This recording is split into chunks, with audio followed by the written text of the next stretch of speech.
Welcome to the E-Zone, guys. Today we are honored to have a special guest in our studio. Kindly introduce yourself. Yeah, thank you for having me. My name is Franklin Dimba. I'm a filmmaker and a graphic designer. So, Frank, if you are asked, what do you do as a filmmaker? What exactly do you do and as a graphic designer?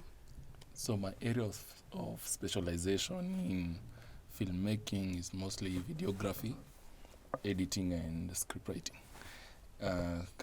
When we come to graphic design, it's a bit wide. Yeah, it's a bit wide because I do both motion graphics and still graphics. Motion graphics, unaelewa? Hata mimi sielewi. Nitaexplainie kidogo. Motion graphics. Okay, something that any graphic that is moving. Yeah, I can just explain it in a layman's language. And still graphics like kama logos, posters, or anything to do kama banners. Yeah. Okay. And if you are asked, how do you market yourself in the field of graphic designing, filmmaking? How do you market yourself as a person or as a brand? How do you market yourself?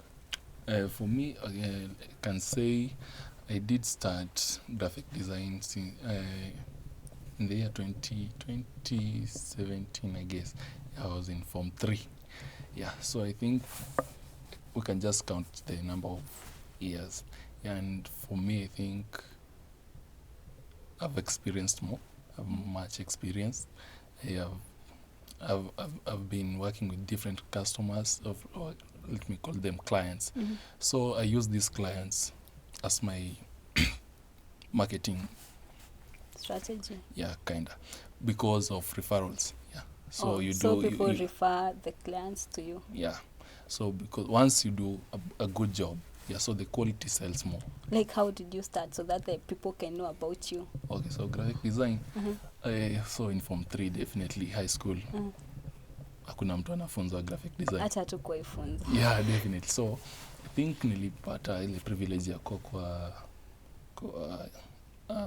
high school yenye kuna internet. So yeah, and they also did computer studies.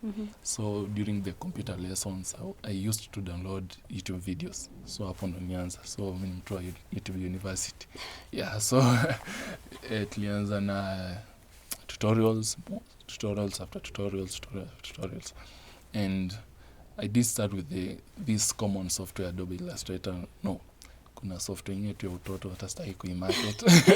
So definitely nitumia hiyo, but after coming to Nairobi, because nilisoma Eldoret, after coming to Nairobi, and I realized that most of the clients did want something to do with Illustrator because they needed the project file.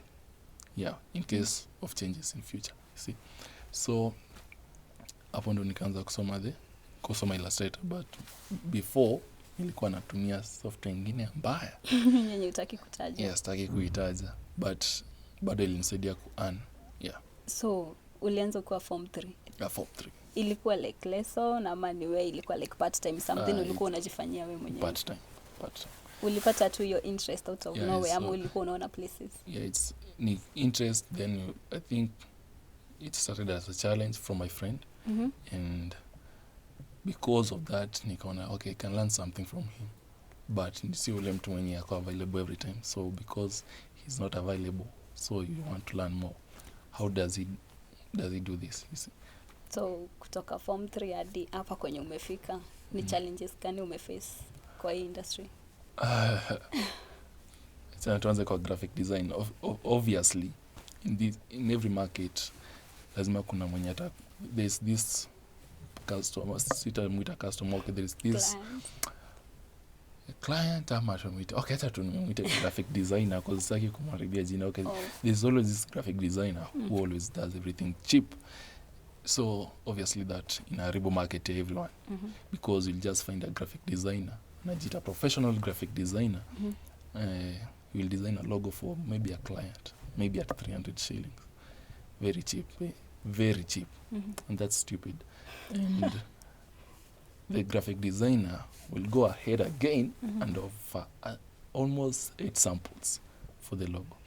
You on the other hand unalipisha 4 figure for the same job and unexpect the same client to approach. No, it will never work. So the clients ought to go for the cheaper one. Yeah. But your work is quality work. Yeah. So I believe in my work, you know. any other challenge? Yeah, videography, I think lack of equipment, yeah. Because buying these gadgets is So a bit expensive. Yeah. Very expensive. That is So any side hustle that you do apart from graphic design and filmmaking? Graphic design, filmmaking. Side hustle. Like those are your side hustles. Okay, if I'm not doing videography, my side hustle is graphic design. If I'm doing graphic design, my side hustle So they is, are the main things that you do, and also the side hustles that you do. Yeah, they're just my siblings. Let me call them my children. Yeah. Okay, Frank. Thank you so much for coming. We appreciate you. Visit another time. Thank you so much, guys.